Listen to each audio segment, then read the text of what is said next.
Today, we're going back to the golden age of sci-fi horror, the 1950s, where radiation spawned giant creatures, alien invasions, and low-budget monsters lurked in every shadow. Here are some of the most outrageous low-budget classics of the 1950s. These films are packed with unintentional comedy and the wild imagination that only vintage B-movies can deliver.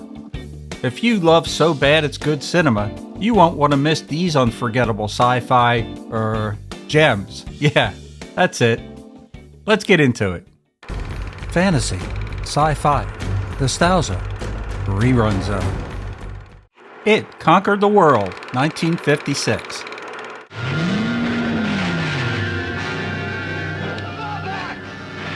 This is a great film to start off with, as it has one of sci-fi's most bizarre creatures. A Venusian invader who looks uncannily like a fanged lumbering cucumber with spindly arms.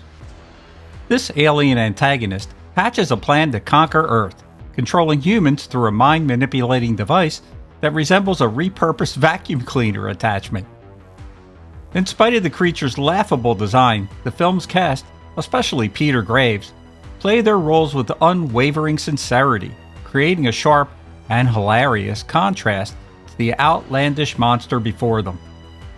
The plot follows Dr. Paul Nelson, who faces off against this cucumber-like menace as it manipulates his friends and colleagues. With each victim falling under the alien's control, the stakes grow higher, but the sight of this waddling Venusian, which is meant to be terrifying, ends up as a spectacle of unintended comedy. The film's dialogue matches the gravity of a Shakespearean drama, which only heightens the absurdity of its monstrous villain. Despite, or perhaps because of its flaws, It Conquered the World has become a cult classic. Its unintentional humor and sheer dedication to the absurd premise make it a staple in the world of B-movies. Queen of Outer Space, 1958. I'm going to allow myself the exquisite pleasure of watching you while I obliterate the Earth. Then you will be executed. Queen of Outer Space takes viewers on an intergalactic adventure to Venus, where an all-female society reigns supreme and men are viewed as a petty nuisance. Led by the glamorous Zsa Zsa Gabor as Talia, a Venusian rebel, the film drapes its characters in costumes that look suspiciously familiar, probably borrowed from other low-budget sci-fi sets. Gabor's charm and flair bring an unintentional layer of comedy to her role as she leads the charge against the planet's villainous queen, a masked tyrant bent on eliminating men from Venusian society. The dialogue is dripping with camp, with lines delivered in a style that feels like it's teetering on self-parody. The plot, filled with melodramatic declarations and grandiose plans for Venusian domination, makes little sense. The villain's mask, a painfully unconvincing disguise, further adds to the absurdity, as does the film's depiction of advanced alien technology, which looks like it was assembled from household odds and ends. Queen of Outer Space has since become a cult favorite, celebrated for its bold production and over-the-top performances. Beginning of the End, 1957. This is observation post number 1. I'm right in the middle of them. This one takes audiences on a wild journey into the realm of atomic horror, where irradiated corn leads to the creation of colossal grasshoppers that descend upon a small Illinois town. Yes, you heard that right, colossal grasshoppers. The film's special effects, if you can call them that, consist mainly of superimposing real grasshoppers onto scenes of buildings and landscapes, with predictably shaky results. The insects look as if they're merely crawling across postcard backdrops, with less terror than you might expect from an infestation of picnic ants. Still, there's a certain pleasure in watching these overgrown pests lumber through cityscapes, trying to evoke a sense of impending doom. The plot is classic 50s monster movie fare. Dr. Ed Wainwright, played by Peter Graves, who's in a lot of these B-movie classics, must uncover the cause of the giant grasshopper invasion and save humanity from these mutated corn-fed creatures. Then, there's the determined newspaper photographer Audrey, whose mission, to get the story, aligns perfectly with his quest to stop the outbreak. The story is very predictable, with each step showing more grasshopper havoc and melodramatic declarations of disaster. Beginning of the End has its loyal fans though. Its attempt of trying to turn grasshoppers into fearsome monsters, combined with the seriousness of its cast, makes it a memorable example of B-movie camp.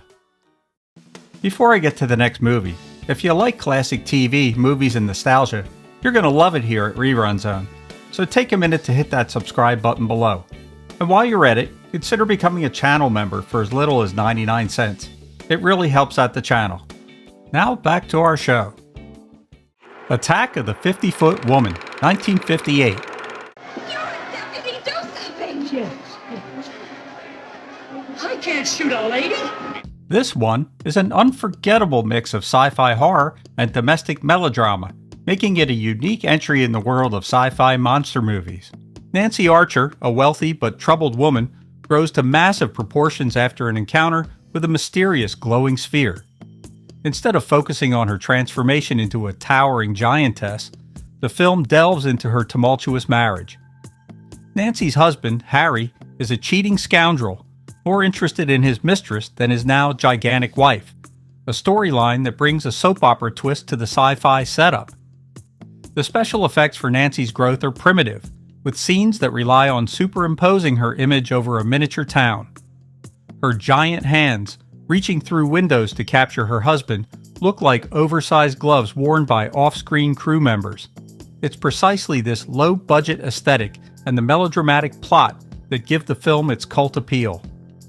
The cast delivers their lines with soap opera seriousness, making the story of infidelity and revenge at an enormous scale both hilarious and oddly captivating. Attack of the 50-Foot Woman has earned its cult status for blending campy acting, larger-than-life drama, and a delightfully absurd premise. It's a classic example of so bad it's good cinema. The Thing That Couldn't Die, 1958. Open it.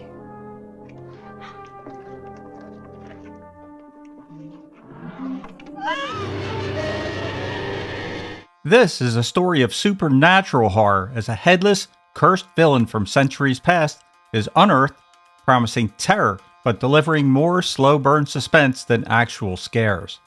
The story centers around Jessica, a young woman with psychic powers who stumbles upon a chest containing the mummified, decapitated head of Gideon Drew, a sinister figure who, despite his current condition, still harbors malevolent intentions. Rather than springing into action, the Thing itself remains a largely passive threat, biding its time as it exerts an eerie influence over those who find it. Conversations about the creature actually outnumber its appearances, with much of the horror being hinted at rather than shown, resulting in a suspense that's more sleepy than spine-tingling.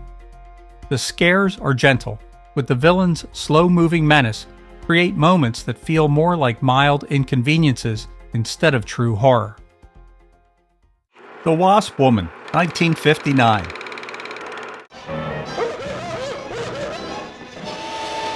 The Wasp Woman introduces us to Janice Starlin, a cosmetics company executive desperate to reverse the effects of aging.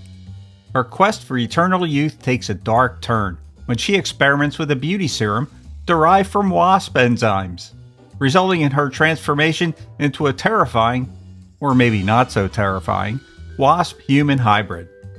The effects are laughably low budget, with Janice's monstrous form achieved through exaggerated face paint, clunky antenna, and wild insect-like eyes that seem drawn on as an afterthought. The plot buzzes along as Janice, now the Wasp Woman, develops a thirst for blood, targeting those around her in scenes that are as much unintentional comedy as they are horror.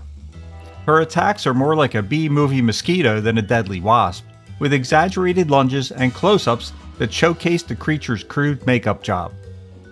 The transformation scenes, meant to shock, instead inspire laughs for their simplistic efforts and over-the-top sound effects. The Wasp Woman, with its campy acting, absurd premise, and ambitious attempt to blend horror with a critique of the beauty industry, make it an odd but memorable entry in the 1950s low-budget horror and unintentional humor so bad it's good genre. The Killer Shrews, 1959. The Killer Shrews delivers a unique take by unleashing giant, mutant shrews on an isolated island. The only problem, though, is these deadly beasts are actually dogs dressed in shoddily crafted costumes. Covered in fur pelts with added fangs, the shrews are meant to be terrifying predators, but they end up resembling miscast extras from a children's play. The plot, such as it is, unfolds a group of people stranded on the island, forced to barricade themselves as the oversized, ravenous shrews attempt to break in. Despite the film's attempt at suspense, the sight of these costumed canines attacking often brings more laughter than fear. Characters scream and recoil dramatically, selling the car with such gusto that the entire ordeal takes on a comedic flair. Every scene with the Killer Shrews becomes an exercise in unintentional hilarity, as the monsters' appearances are as awkward as they are frequent. It's precisely this mismatch between intention and execution that has given the Killer Shrews its enduring appeal. The ingenuity and sheer audacity of using dogs as monsters, coupled with the cast's sincere performances, makes it a memorable piece of B-movie magic. The Magnetic Monster, 1953. We'll run the tests and communicate the data to Maniac. Who's the maniac? In this flick, we're presented with a slow take on sci-fi horror. It centers around the so-called magnetic monster that feeds on energy, growing with each meal. Instead of the expected monster movie thrills, the film dives into a series of lengthy conversations about the dangers of unchecked atomic power. The mysterious substance, dubbed Serenium, threatens to consume everything around it, but instead of showcasing the destruction, the film just slogs through discussions and dramatic observations with stock footage of lab equipment whirring and buzzing. The action, when there is any, is mostly confined to lab scenes where scientists analyze and debate this energy-consuming threat. The scientific explanations are shaky at best, with jargon-heavy dialogue that feels like they're trying too hard to sound credible. The pacing moves like molasses, stretching out each revelation with drawn-out conversations about the risks of science gone wrong. Its unintentional humor lies in the over-seriousness of every discussion, making it feel like a classroom lesson stretched into a feature film. It's a time capsule of 1950s cautionary tales about atomic energy, and it earns its cult status for fans who appreciate its blend of accidental comedy and a genuine, if misguided, attempt at hard science fiction. Rocket Ship XM, 1950. All we've seen so far is rock and sand, sand and rocks. I wonder when we're going to run across some of these Martians. Rocket Ship XM tries to capture the thrill of interplanetary exploration after the first manned mission to Mars, but it fails miserably. Instead of a gripping adventure, the film delivers a slow-paced, dialogue-heavy journey, with characters more focused on explaining the mechanics of space travel than actually experiencing it. The script meanders with lengthy, technical discussions about fuel ratios, gravity, and the logistics of Mars exploration, which feels more like a classroom lecture than a cinematic thrill ride. When the crew finally reaches Mars, they encounter the remnants of an alien civilization, but even this revelation is boring, with absolutely no excitement. The characters' dialogue is stiff when it should be exhilarating as they explore Mars.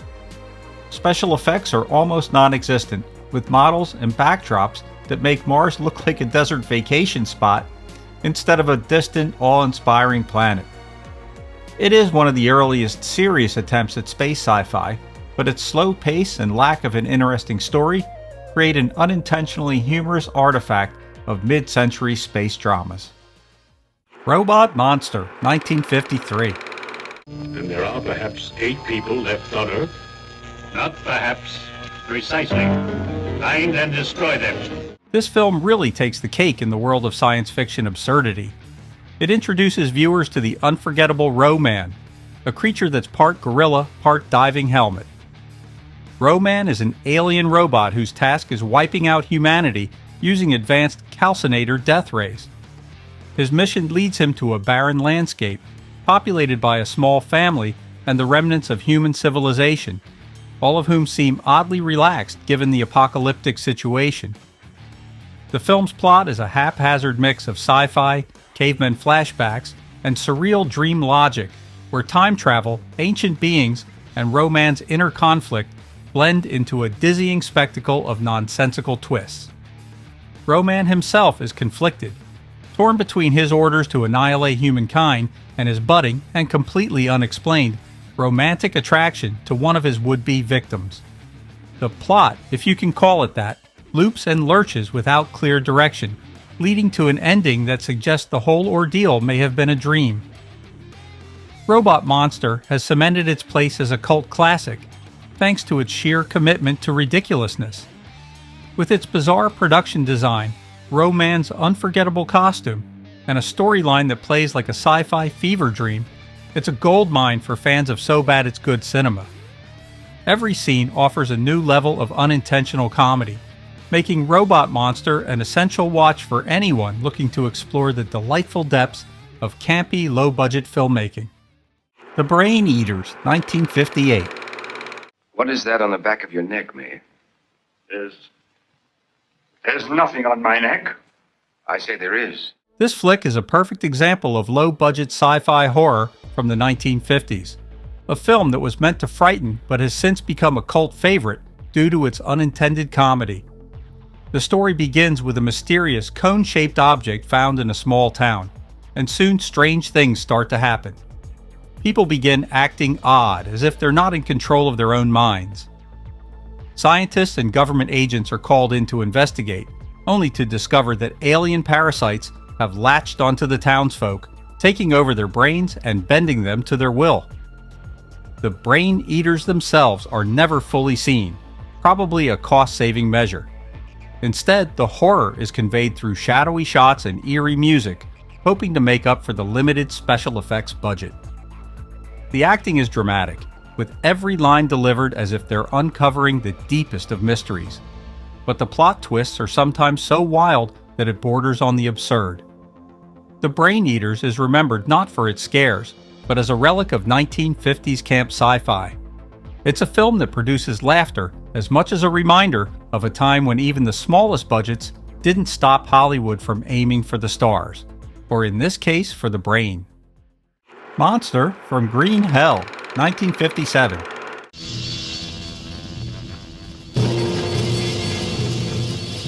In this film, a scientific experiment goes wrong, causing wasps exposed to radiation to grow to monstrous proportions. Of course, these creatures don't stay contained. Instead, they end up terrorizing a remote region in Africa known ominously as Green Hell. Scientists Dr. Quint Brady and Dan Morgan venture into the wild to investigate the mysterious deaths occurring in the area, only to confront giant, mutated wasps with an appetite for destruction. The movie's low budget is obvious, and the monster effects are more amusing than frightening. The giant wasps, brought to life with clunky stop-motion and exaggerated models, look like they could topple over from their own weight. The African setting is presented through backdrops and stock footage, creating a surreal mix of adventure and sci-fi on a shoestring budget. Monster from Green Hell has earned a special place in the hearts of B-movie fans, though. Its charm lies in its sincere attempt to blend adventure with monster horror, capturing the 1950s fascination with radiation and giant creatures. The Crawling Eye, 1958.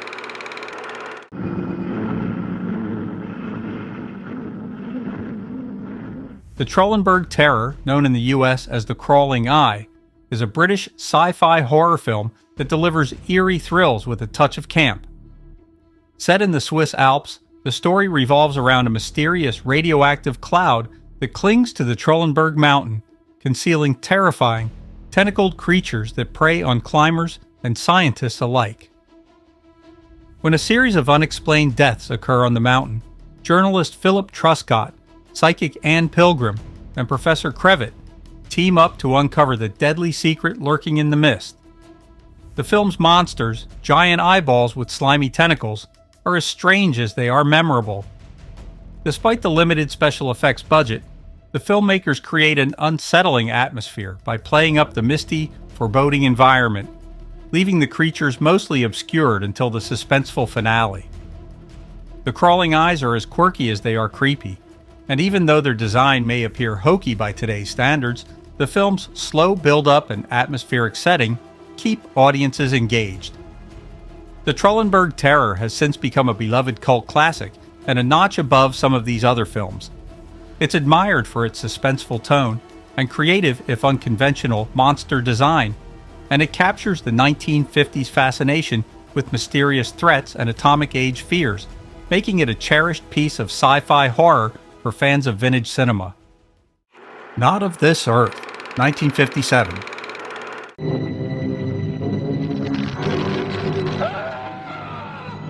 Directed by Roger Corman, Not of This Earth combines sci-fi horror with a touch of noir to tell the tale of an alien invasion in a uniquely unsettling way. The story centers on a mysterious man named Mr. Johnson, who wears dark glasses and speaks in an emotionless tone, hinting at his otherworldly origins.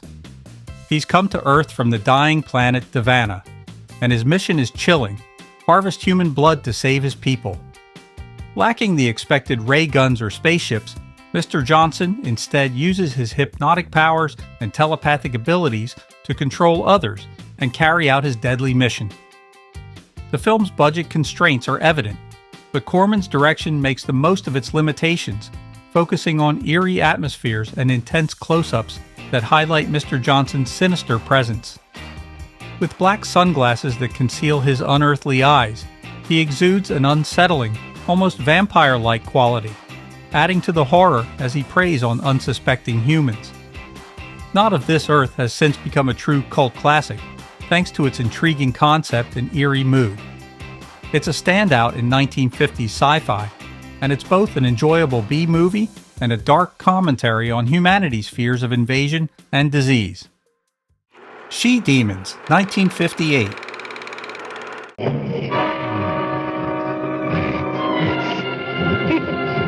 If you're looking for a movie that's a blend of horror, sci-fi, and adventure, and that brings together the era's fascination with exotic settings, Nazi villains, and bizarre science experiments, then this might be the movie for you. The story begins when a group of shipwrecked survivors wash up on a remote island. What at first seems like a deserted paradise quickly turns dark when they encounter monstrous women, she-demons, who turn out to be victims of ghastly experiments. On the island, they discover a hidden compound run by Dr. Karl Osler, a Nazi scientist in hiding. Obsessed with restoring his wife's youth, he uses island captives as subjects for his twisted experiments, transforming women into disfigured creatures. Osler's compound blends mad scientist aesthetics with evil undertones as he tortures victims in his quest to perfect his rejuvenation process. Though low budget, She-Demons is packed with action and campy thrills, including jungle chases, fight scenes, and moments of over-the-top horror. The film has since become a cult classic, appreciated for its outrageous plot, unique villain, and the sheer spectacle of its so-bad-it's-good quality. It's a wild, unapologetically pulpy movie that captures the adventurous and fantastical spirit of 1950s B-movies. Well, that's going to wrap it up for today's video. There are many more titles I'd like to cover, but I'll have to save them for another video. Leave some of your suggestions for 1950s so bad they're good movies in the comments below. This is Rich from Rerun Zone. Good night.